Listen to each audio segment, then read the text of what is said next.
જય શ્રી કૃષ્ણ વિદ્યાર્થી મિત્રો, કેમ છો બધા? મજામાં ને? હિલટન હાઈસ્કૂલ નવસારીમાં આપ સૌનું હાર્દિક સ્વાગત છે. ઘણા લાંબા સમય બાદ મળવાનું થાય છે, એટલે અભ્યાસથી પણ આપણે દૂર રહી આવું તો નહીં કહી શકાય. રેગ્યુલર આપણો અભ્યાસ તમારા મોબાઈલમાં વોટ્સએપ ગ્રુપમાં આપણે લિંકો મોકલીને આપણો અભ્યાસ ચાલુ જ રાખ્યો છે. ધોરણ 10 અને ગુજરાતી વિષયમાં આપણે લગભગ 20 ચેપ્ટર જેવા પૂરા કરી નાખ્યા છે અને વ્યાકરણ પણ આપણે લગભગ તમામ એના ટોપિકો પૂર્ણ કર્યા છે.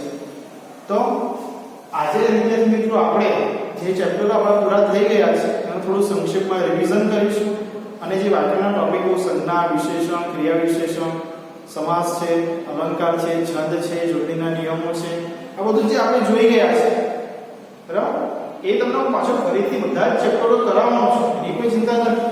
અને જે આ 1 થી 19 20 ચેપ્ટરો પૂરા થઈ ગયા છે એ પણ પાછો તમને બધા કરાવવાનો છું. પણ આજે રિવિઝન કરાવવાનો હેતુ એ છે કે અત્યાર સુધી જે આ લાંબો સમયગાળો થઈ ગયો છે અને જે આપણે અભ્યાસ કરી ગયા છે એ થોડું તમને કદાચ ભૂલાઈ ગયું હોય તે ફરી પાછું તાજું થઈ જાય. આપણે ધોરણ 10 ના ગુજરાતી વિષયમાં પહેલું ચેપ્ટર છે વિષ્ણુ. એનો સાહિત્ય પ્રકાર છે પદ. આના રચયિતા બધા તમને ખબર જ છે, બધાને નરસિંહ મહેતા છે. અને નરસિંહ મહેતા ગુજરાતી સાહિત્યમાં એટલું બધું મોટું નામ છે કે એમના નામ લીધા વગર ગુજરાતી સાહિત્ય અધૂરું જેવું કહી શકાય. જો એમનું નામ જ ના હોય ગુજરાતી સાહિત્ય, જો બધાને જ કાઢી નાખ્યું તો ગુજરાતી સાહિત્ય લગભગ અધૂરું જેવું કહી શકાય. એટલું એમનું ગુજરાતી સાહિત્યમાં નામ છે. નરસિંહ મહેતા નું આ ભજન વિશ્વમાં પ્રચલિત થયું છે. એનું એક કારણ એ પણ છે કે ગાંધીજીને ખૂબ અતિ પ્રિય ભજન હતું, જેના કારણે ફેલાવો ઘણો થયો છે. તો વિદ્યાર્થી મિત્રો, આપણે વિષ્ણુજનમાં શું છે એમાં શાની વાત કરવામાં આવી છે નરસિંહ મહેતા દ્વારા એ જોઈશું. એના માટે તમે પણ મારી સાથે ધોરણ 10 ની ગુજરાતી વિષયની બુક કરશો અને હું જે કરાવું, હું જે બોલું એ તમે પણ અંદર બુકમાં ધ્યાન આપજો. પેજ નંબર 1 થી શરૂઆત કરીએ છીએ. અને વિદ્યાર્થી મિત્રો, તમને મેં આગળ પણ કહ્યું છે એ મુજબ કે દરેક પાઠમાં જે પ્રસ્તાવના હોય છે, પાઠની શરૂઆતમાં 2 પેરેગ્રાફ જે આપ્યા હોય છે, એમાં બીજો પેરેગ્રાફ, પહેલો પેરેગ્રાફ છે જે કવિ છે, જે રચયિતા છે એમના વિશે માહિતી આપે છે, અને જે બીજો પેરેગ્રાફ છે એ ચેપ્ટર શાના પર છે, ચેપ્ટરમાં શાની વાત કરવામાં આવી છે, પાઠનું વિષય વસ્તુ શું છે એની વાત કરવામાં આવે છે. આપણે એના દ્વારા જે દરેક પાઠમાં એક પેરેગ્રાફ છે એ જોઈને આપણે એનું રિવિઝન કરી નાખીશું. એ હું તમને સમજાવી દઈશ એટલે તમારું દરેક પાઠનું રિવિઝન થઈ જશે. તેમાં પણ આપણે કવિ પરિચય જે છે એ પાઠમાં જોઈશું અને જે વિષય વસ્તુનું જે આપ્યું છે અને જે વિષય વસ્તુ તમારે સમજવાનું છે કે વિશ્વજન પાઠમાં શું છે એ આપણે જોઈશું.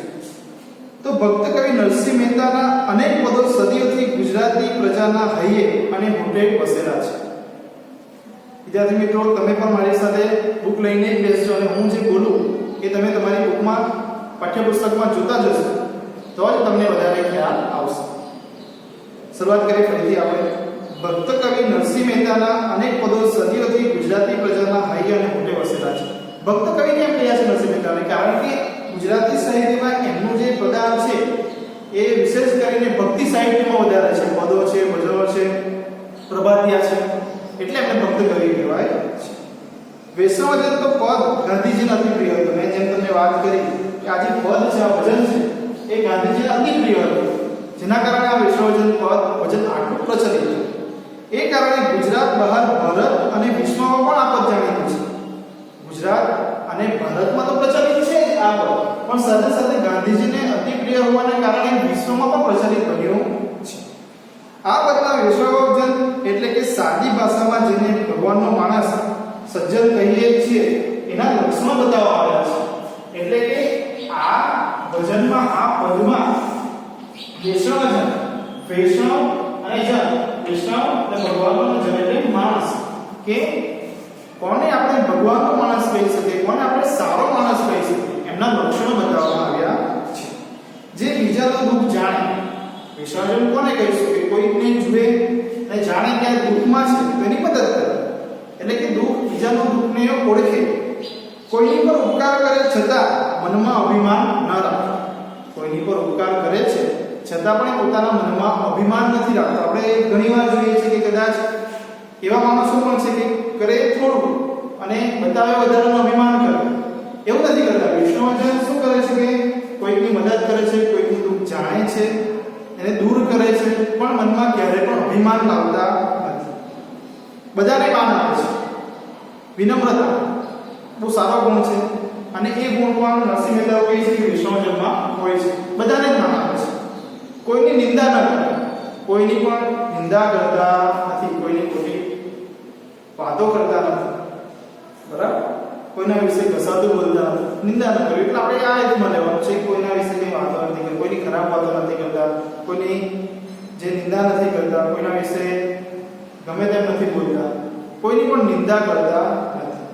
મન, વચન અને કર્મથી શુદ્ધ. એમના જે મન છે, એનું જે વચન છે અને જે કર્મ એટલે કાર્યો છે પણ બધા શુદ્ધ હોય છે, સારા હોય છે.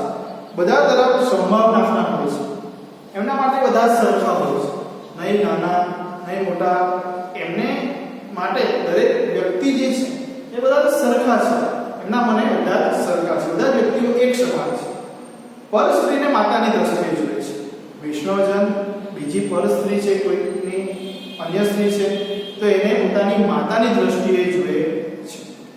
અસત્ય વચન ન બોલે કે ક્યારે પણ કદી ખોટું બોલતા નથી. અસત્ય વચન એટલે કે કોઈને પણ ખોટું બોલતા નથી. જે સાચું હોય છે હંમેશા સત્યનું આચરણ કરતા હોય છે. બીજાના ધનને હાથ પણ ન અડાડે. એટલે અન્યનું જે ધન છે, અન્યના જે પૈસા સંપત્તિ છે એના પર કોઈ દિવસ ખરાબ દ્રષ્ટિ નાખતા નથી. પોતાની પાસે જે છે એમાં જ સંતુષ્ટ રહે. મોહ માયા ત્યાગી દીધા હોય અને મનમાં વૈરાગ્ય ધારણ કર્યો હોય છે. જીવનમાં જે મોહ માયા અને બધું છે એનાથી તેઓ પર થઈ ગયા હોય છે અને મનમાં વૈરાગ્ય ધારણ કર્યો હોય છે. સંસારમાં રહેવા છતાં આસક્ત થઈ ગયા હોય છે. બહુ કોઈ વસ્તુ પ્રત્યે એમને આસક્તિ રહેતી નથી. કોઈ મોહ માયા એમને નડતી નથી. લોભ, કપટ, કામ, ક્રોધ રહિત હોય છે. એટલે એમને લોભ રહિત હોય છે, કામ રહિત હોય છે અને ક્રોધ રહિત હોય છે. એટલે કે એમને વધારે ગુસ્સો પણ કરતા નથી અથવા વધારે ગુસ્સો પણ આપવો નથી.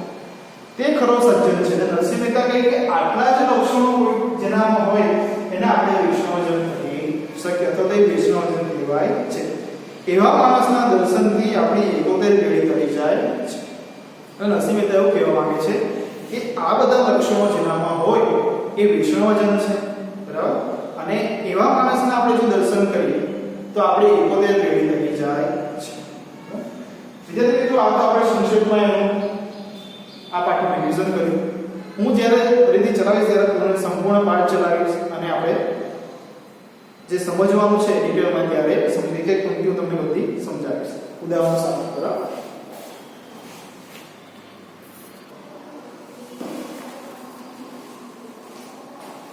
ત્યારબાદ વિદ્યાર્થી મિત્રો આપણે જે આપણું બીજું ચેપ્ટર છે રેશમનો ઘોડો એની વાત કરીશું અને એનું રિવિઝન કરી લઈએ.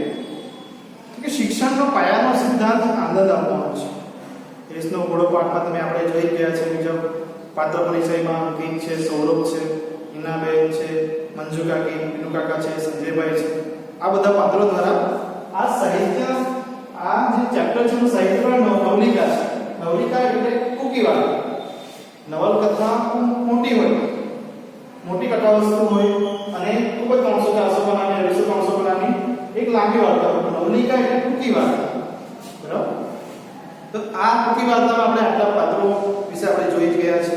હવે જોઈએ કે રેશનો ઘોડો જે આપણું ચેપ્ટર છે એમાં શું છે? તો શિક્ષણનો પાયાનો સિદ્ધાંત આનંદ આપવાનો છે. એટલે કે લેખિકા એવું કહે છે કે જે શિક્ષણનો પાયાનો જે સિદ્ધાંત છે, હેતુ જે છે એ બાળકને, વિદ્યાર્થીને આનંદ આપવાનો છે. એટલે કે એને ખુશ રાખવાનો છે. બાળકને સારો માણસ બનાવવાનો છે. એક વ્યક્તિ તરીકે એનું જ્યારે નિર્માણ કરવાનું હોય ત્યારે વિદ્યાર્થી સમાજને ઉપયોગી થાય, દેશને ઉપયોગી થાય, એનામાં નૈતિક મૂલ્યોનો વિકાસ થાય. એટલે કે બાળકને સારો વ્યક્તિ બનાવવાનો હેતુ છે. વાલીઓની અપેક્ષાઓને કારણે આજનું શિક્ષણ વધુ સ્પર્ધાત્મક બન્યું છે. એટલે કે વાલીઓ, જે આપણા પેરેન્ટ્સ છે, એમની અપેક્ષાઓ, એક્સપેક્ટેશન એટલી બધી વધારે છે કે જે આજનું શિક્ષણ છે એ વધુ સ્પર્ધાત્મક બન્યું છે, એટલે કે કોમ્પિટિશન વધી ગઈ છે શિક્ષણ, અને એનું સીધું જે પ્રેશર છે એ દબાણ છે સીધું વિદ્યાર્થી પર આવે છે. પરિણામે નાનપણથી જ વધુ ગુણ પ્રાપ્ત કરવાના ભારણને કારણે વિદ્યાર્થીનું બાળપણ છીનવાઈ જાય છે. એટલે કે આ એટલું બધું પ્રેશર હોય છે બાળક પર કે નાનપણથી જ એને વધુ ગુણ પ્રાપ્ત કરો, વધારે માર્ક્સ લાવો, આ પહેલો નંબર લાવો, આટલું બધું દબાણ હોય છે કે એનું બાળપણ છે એને ખરેખર આનંદ લેવાનો છે ને એન્જોય કરવાનું છે એ રહી જાય છે અથવા છીનવાઈ જાય છે. એ બાબતે લાલ બત્તી ઝળતી આ વાર્તા છે, એટલે કે એ જે મુદ્દો છે એના પર ગંભીર રૂપે પ્રકાશ પાડતી આ વાર્તા છે. બાળકોને પોતાની રીતે વિકસવા દેવાની શીખ આ કૃતિમાંથી મળે છે. એક વાલીઓ તરીકે, શિક્ષકો તરીકે કે સમાજ એ જોવાનું છે કે બાળકોને પોતાની રીતે વિકસવા દેવાનો આપણે એમને સમય આપવાનો છે અથવા તો એ રીતે એમને વાતાવરણ પૂરું પાડવાનું છે. ઘડપણમાં માતા પિતાને પૈસા કરતા પોતાના સંતાનોના સહારાની વધુ અપેક્ષા હોય છે. જે વાલીઓને ઘડપણમાં જેમનો સમય આવે છે ત્યારે બાળકો પોતાના સંતાનોના પૈસા કરતા એમનો જે સહારો છે, ઊંઘ છે, અપેક્ષાઓ છે કે મારા બાળકો મારી સાથે રહેશે, મારી જે જરૂરિયાતો છે મને દુઃખમાં સાથ આપશે, અને એ જે અપેક્ષાઓ હોય છે એટલે કે સહારાની વધુ જરૂર હોય છે. એ વાત આપણને આ ચિત્રમાંથી જોવા મળે છે. ડોક્ટર બનીને પરદેશ જનારા છોકરા કરતાં જ દેશમાં રહીને પરિવાર સાથે આનંદથી રહેતો દીકરો કુટુંબ, સમાજ અને દેશ માટે વધુ આવકાર્ય રહે છે. એટલે કે બે આપણા જે પાત્રો છે આપણા મિત્રના સ્વરૂપમાં આપણે જોઈ શકીએ છીએ કે દીકરો બહાર જતો રહે છે અને એક જે છે અહીંયા પોતાના માતા પિતાની સેવા કરે છે. આપણે જ્યારે નવલિકાનો સંપૂર્ણ અભ્યાસ કરીશું ત્યારે તમને સમજાવીશું કે શું કહેવા માંગે છે લેખિકા કે પરદેશ જનારા છોકરા કરતા જ દેશમાં રહીને પરિવાર સાથે એટલે ફેમિલી સાથે આનંદથી રહેતો દીકરો કુટુંબ, સમાજ અને દેશ માટે વધુ આવકાર્ય છે, એટલે કે વધારે સારી બાબત છે જે બહાર જાય છે એ ના કરે. એવા ઘણા મુદ્દાઓ પર પ્રકાશ પાડતી આ વાર્તા છે, ટૂંકી વાર્તા છે, નવલિકા છે. કે આપણે હવે જ્યારે હું કરાવું ત્યારે તમે સંપૂર્ણપણે આપણે જોઈશું.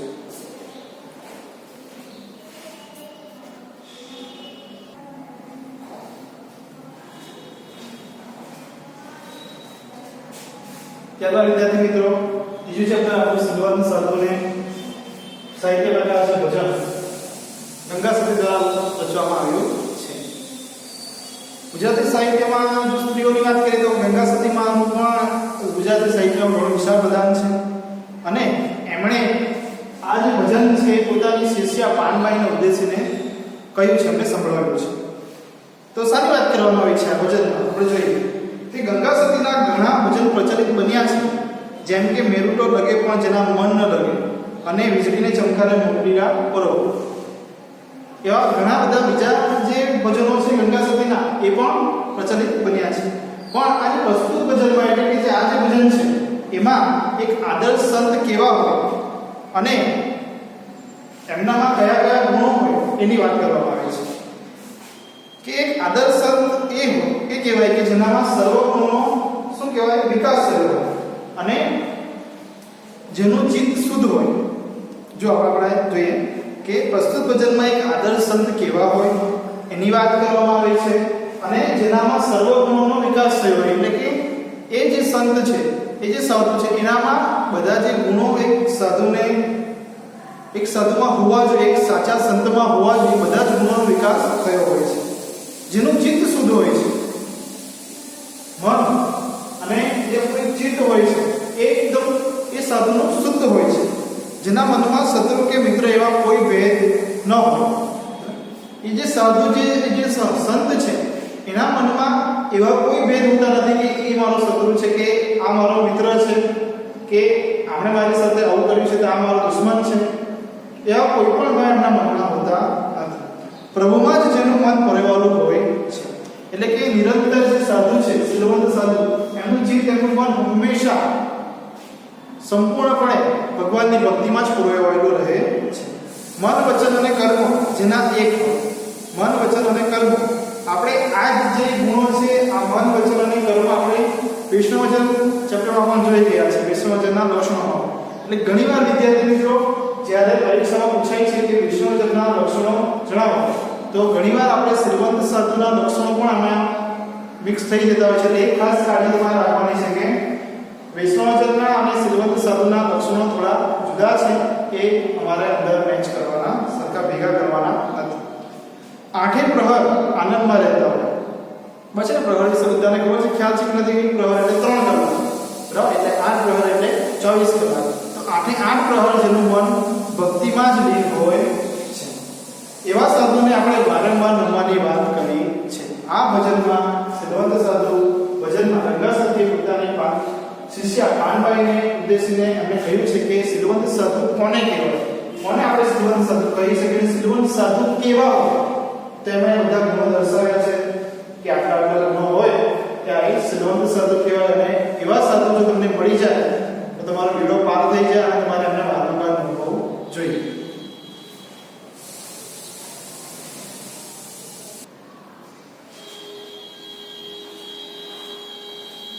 ચાલો ચેપ્ટર છે વિદ્યાર્થી મિત્રો બોલી ગયા પછી એકાંકી છે. સાહિત્ય પ્રકાર શું છે?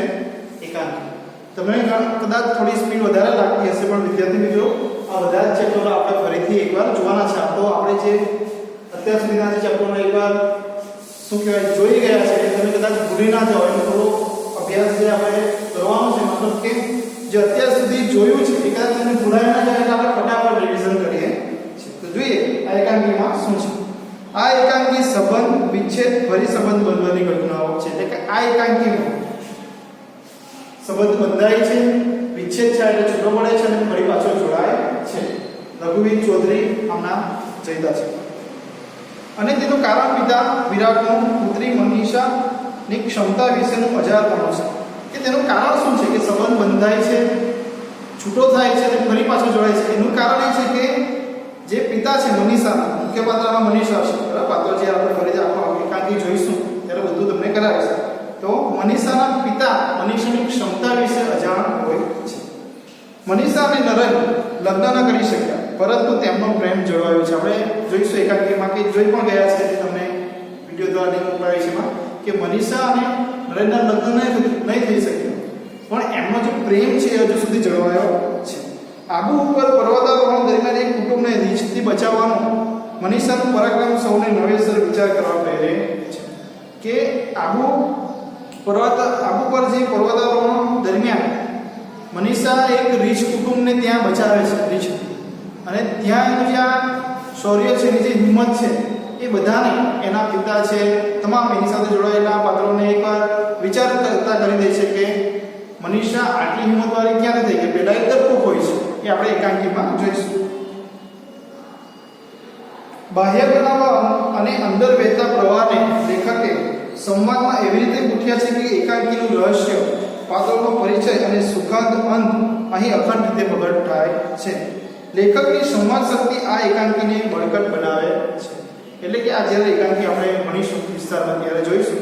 પણ ખરેખર તો જે મુખ્ય પાત્ર આમાં છે મનીષ અને નરેન, એમના વિશે આખું એકાંકી છે કે કઈ રીતે એમનો સંબંધ બંધાય છે, કઈ રીતે છૂટો પડે છે, ફરી પાછો કઈ રીતે જોડાય છે, એ આપણે જ્યારે એકાંકી ફરીથી હું ચલાવીશ ત્યારે તમને બધું સમજાવીશ. અત્યારે ખાલી આપણે આ એકાંકીમાં શું હતું કે મુખ્ય પાત્ર જે નરેન અને મનીષા છે, એમના વિશે પહેલા પ્રેમ હતો, પછી મનીષાના પિતાના કારણે એ સંબંધ તૂટે છે. ઘણો બધો સમય બાદ એ સંબંધ પાછો ફરી પાછો જોડાય છે. એનું કારણ એ હોય છે કે મનીષા થોડી હિંમતવાળી બની છે. તો આપણે એકાંકી જ્યારે ભણીશું ત્યારે આપણે જોઈશું.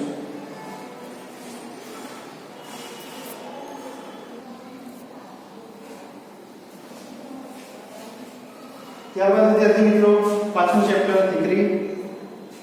સાહિત્ય પ્રકાર છે ગઝલ.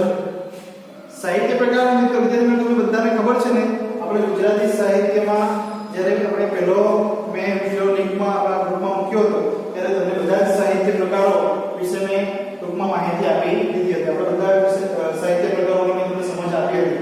ગઝલ, નવલિકા અને બધું જ નવલકથાથી લઈને જેટલા ગુજરાતી સાહિત્યમાં જે સાહિત્ય પ્રકારો છે બધું મેં તમને એમાં સમજાવ્યું હતું.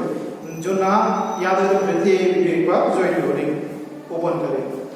તો આ ચેપ્ટરમાં વિદ્યાર્થી મિત્રો આ ચેપ્ટરના રચયિતા છે અશોક ચાવડા, જેમનું ઉપનામ છે બેદિલ. એમનું ઉપનામ બેદિલ છે, એમને બેદિલ તરીકે પણ ઓળખવામાં આવે છે.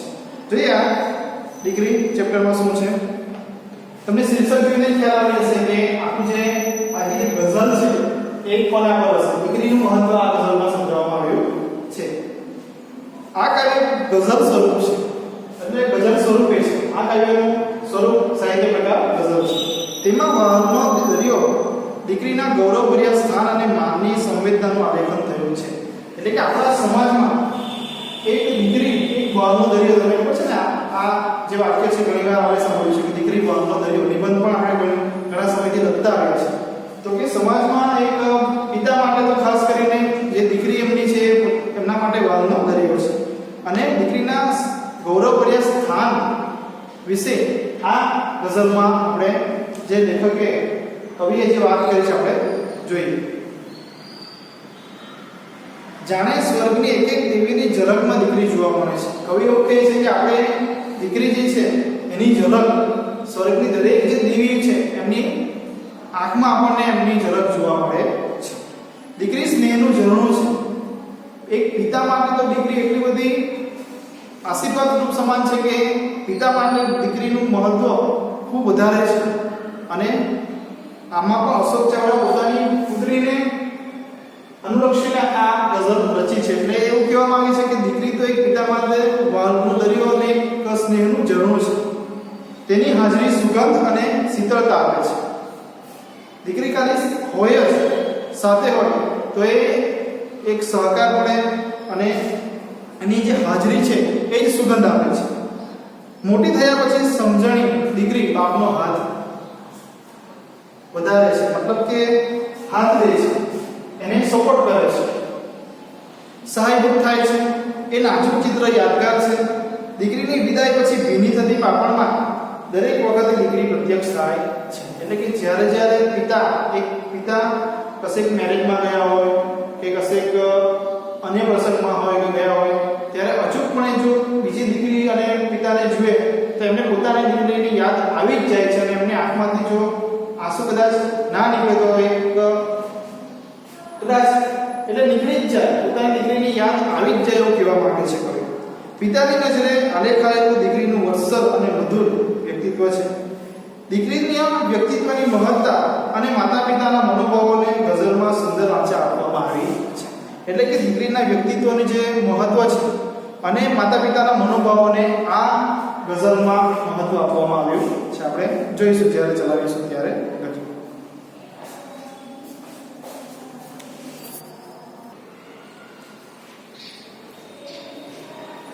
ત્યારબાદ વિદ્યાર્થી મિત્રો છઠ્ઠું ચેપ્ટર વાયરલ ઇન્ફેક્શન સાહિત્ય પ્રકાશન નિબંધ રચયિતા છે ગુણવંત શાહ નિબંધ સાહિત્ય પ્રકાર નિબંધ અને નિબંધ વિશે પણ મેં જણાવ્યું છે